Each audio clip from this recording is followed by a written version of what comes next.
म्हणजे पण लहानपणी एक खेळ खेळायचो, व्यापार. या व्यापारात डायस असायचे, कावड्या असायच्या, 10, 20, 50, 100, 500, 1000च्या नोटा असायच्या आणि एक मोठा बोर्ड असायचा. त्यावर शहरातली नावं, हॉटेलं आणि ठिकाणं असायचे. मग सगळ्या मित्रांना पैसे वाटून झाल्यावर या गेमचा खरा डाव सुरू व्हायचा. त्यानंतर आळीपाळीनं एक घर पुढं करत करत खरेदी विक्री करायचो आणि आपल्या कवडीला शेवटच्या घरापर्यंत पोहोचायचो. त्यातले काही कंगाल व्हायचे तर काही श्रीमंत. श्रीमंत झालो तर आपल्याला वाटायचं आपण लय ग्रेट आणि जगातला श्रीमंत माणूस आहे. पण कंगाल झालो की वाटायचं आपल्याकडे पण बक्कळ पैसा पाहिजे होता. पण हा पैसा तेव्हा आणणार कुठून? त्या काळी आपलं खिस्स आधीच रिकामं असायचं. पण हा गेम खेळताना आपल्याला एक प्रश्न नक्कीच पडायचा की भारतात नोटा कुठं छापल्या जातात आणि कशा छापल्या जातात? त्या नोटेचा छापण्यापासून ते आपल्या खिशापर्यंतचा प्रवास कसा असतो, याच गोष्टींची माहिती आपण या व्हिडिओच्या माध्यमातून जाणून घेणार आहोत. नमस्कार, मी प्रथमेश आणि तुम्हाला तर माहिती आहे आपला विषयच भारी. म्हणजे भारतातल्या चलनी नोटांचा हा जो काही खेळ चालतो तो एखाद्या मोठ्या फॅक्टरीपेक्षाही जास्त एखाद्या हायटेक प्रयोगशाळेसारखा वाटतो. आपल्या खिशातली ती 500ची नोट जेव्हा आपण स्टाईलमध्ये बाहेर काढतो तेव्हा आपला 10 जणांमधला रुबाब वाढतो. पण त्या नोटेनं नाशिक किंवा देवासच्या प्रेसमध्ये घेतलेला जन्म आणि तिथून केलेला प्रवास हा खरंच थक्क करणारा असतो. भारतात नोटा छापण्याच्या 4 मुख्य कंपन्या आहेत ज्यांना आपण प्रेस म्हणतो. यातलं सगळ्यात जुनं आणि महत्वाचं ठिकाण म्हणजे आपल्या महाराष्ट्रातील नाशिकमधील करन्सी नोट प्रेस. तिथे 1926 पासून या नोटांचा कारखाना सुरू आहे. त्यानंतर दुसरं ठिकाण म्हणजे मध्य प्रदेशातील देवास, जिथं नोटांसोबतच त्यांची जादुई शाई देखील बनवली जाते. याशिवाय कर्नाटकमधील म्हैसूर आणि पश्चिम बंगालमधील सालबोनी इथं देखील या नोटा छापल्या जातात.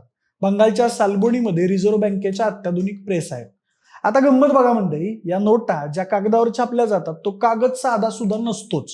तो बनलेला असतो 75% ते 100% शुद्ध कापसापासून.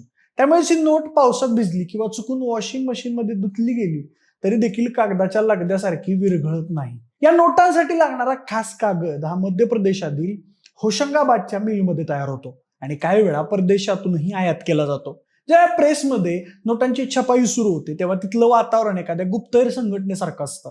तिथे काम करणाऱ्यांनाही कडक तपासणीतून जावं लागतं.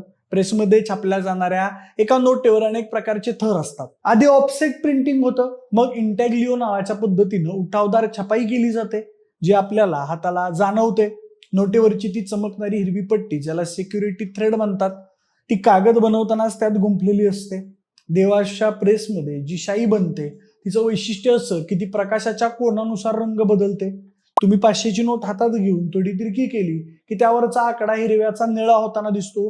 हीच खरी त्या नोटीची ओळख असते.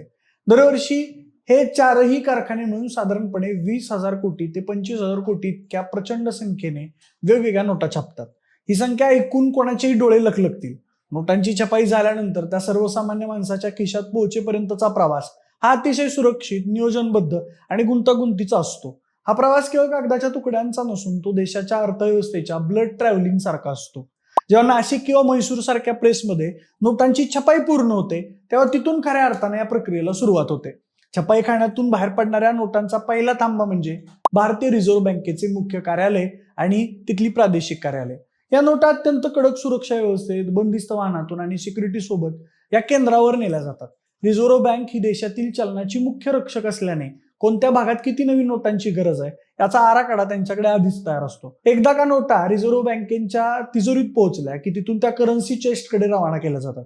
करन्सी चेस्ट म्हणजेच ठराविक गव्हर्नमेंट किंवा प्रायव्हेट बँकांमध्ये असलेली रिझर्व्ह बँकेची खाती असतात. या चेस्टमध्ये नोटा साठवून ठेवल्या जातात जेणेकरून स्थानिक बँकांना गरजेनुसार रोख रक्कम पुरवता येईल.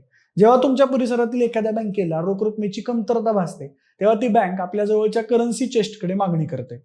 ही मागणी पूर्ण करण्यासाठी पुन्हा एकदा सिक्युरिटी असलेल्या गाड्या आणि सुरक्षा ताफा कामाला लागतो. या प्रक्रियेत प्रत्येक नोटेची नोंदणी आणि त्यांचा हिशोब अत्यंत अचूक ठेवला जातो, कारण चलनातील 1 रुपयाचाही फरक संपूर्ण हिशोब बिघडू शकतो. बँकेच्या मुख्य शाखेत किंवा स्थानिक शाखेत नोटा पोहोचल्यानंतर त्या माणसांच्या संपर्कात येण्यासाठी 2 मुख्य मार्ग निवडतात.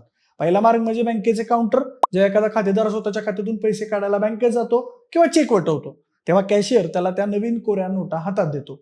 दुसरा आणि सोपा मार्ग म्हणजे एटीएम. बँका आपल्याकडील रोख रक्कम एटीएम मध्ये भरण्यासाठी खास एजन्सीची मदत घेतात. या एजन्सीचे कर्मचारी एटीएम मशीन मध्ये नोटांचे कॅसेट्स लोड करतात. जेव्हा तुम्ही कार्ड स्वाईप करून पैसे काढता तेव्हा त्या प्रेसमध्ये छापलेल्या नोटा थेट तुमच्या हातात येतात.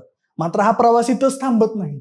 सर्वसामान्य माणूस जेव्हा या नोटा दुकानात, बाजारात किंवा पेट्रोल पंपावर खर्च करतो तेव्हा त्या भारताच्या ऍक्च्युअल करन्सीमध्ये फिरू लागतात. तेव्हा एका हातातून दुसऱ्या हातात जाणाऱ्या नोटांचा प्रवास अर्थव्यवस्थेला गती देतो. त्याच्याच काही काळानंतर जेव्हा या नोटा जुन्या होतात, फाटतात किंवा मळतात तेव्हा त्या पुन्हा बँकेकडे जमा होतात. बँका अशा खराब झालेल्या नोटा पुन्हा रिझर्व्ह बँकेकडे पाठवतात, जिथे त्यांची तपासणी केली जाते आणि त्या नष्ट करून त्यांच्या जागी पुन्हा नवीन नोटा छापल्या जातात. अशा प्रकारे प्रेसमध्ये तयार केलेली एक note reserve bank, currency chest, स्थानिक बँक आणि एटीएम या साखळीतून प्रवास करत तुमच्या पाकिटात येते आणि पुन्हा बँकिंग व्यवस्थेत विलीन होते. ही संपूर्ण प्रक्रिया देशाच्या आर्थिक स्थैर्यासाठी आणि सुरळीत व्यवहारांसाठी अत्यंत महत्वाची असते. परंतु हा एवढा मोठा डोलारा उभा करून, हजारो कोटी रुपये खर्च करून सरकार आपल्या हातात पैसा देतं, मग तो सांभाळणं ही आपली जबाबदारी नाही का? पण आपण काय करतो? लग्नाच्या वरातीत नोटा उडवतो, त्यावर कोणाचं तरी नाव लिहितो, नाहीतर लव्ह लेटर म्हणून आय लव्ह यू लिहितो किंवा ती नोट इतकी चुरगाळतो की तिचं स्वरूपच बदलून टाकतो. पण लक्षात ठेवा मंडळी, एक 500ची नोट छापायला सरकारला जरी 3 रुपये खर्च येत असला तरी ती नोट खराब झाली की नवीन छापण्यासाठी पुन्हा तेवढाच खर्च करावा लागतो. हा पैसा शेवटी तुमच्या आमच्या खिशातूनच टॅक्सच्या रूपाने जात असतो. त्यामुळे पैसा सांभाळून वापरणं म्हणजे देशाची संपत्ती वाचवण्यासारखं आहे. डिजिटल पेमेंटच्या काळात आपण आता कॅश कमी वापरतो हे चांगलंच आहे, पण जेव्हा हातात कागदी नोट असते तेव्हा त्याची किंमत फक्त त्यावर लिहिलेल्या आकड्यापुरती नसते, तर ती देशाच्या अर्थव्यवस्थेचा कणा असते. म्हणूनच ही लक्ष्मी जितकी जपून वापराल तितकीच ती तुमच्याकडे आणि देशाकडे खेळती राहील. बाकी या नोटांचा प्रवास तुम्हाला कसा वाटला? लग्नात उधळणाऱ्या नोटांवर आणि त्या माणसांच्या मानसिकतेवर तुमचं काय मत आहे? आम्हाला कमेंट बॉक्समध्ये नक्की सांगा. सोबतच आपल्या विशेष भारीच्या युट्यूब चॅनलला सबस्क्राईब करायला अजिबात विसरू नका. धन्यवाद.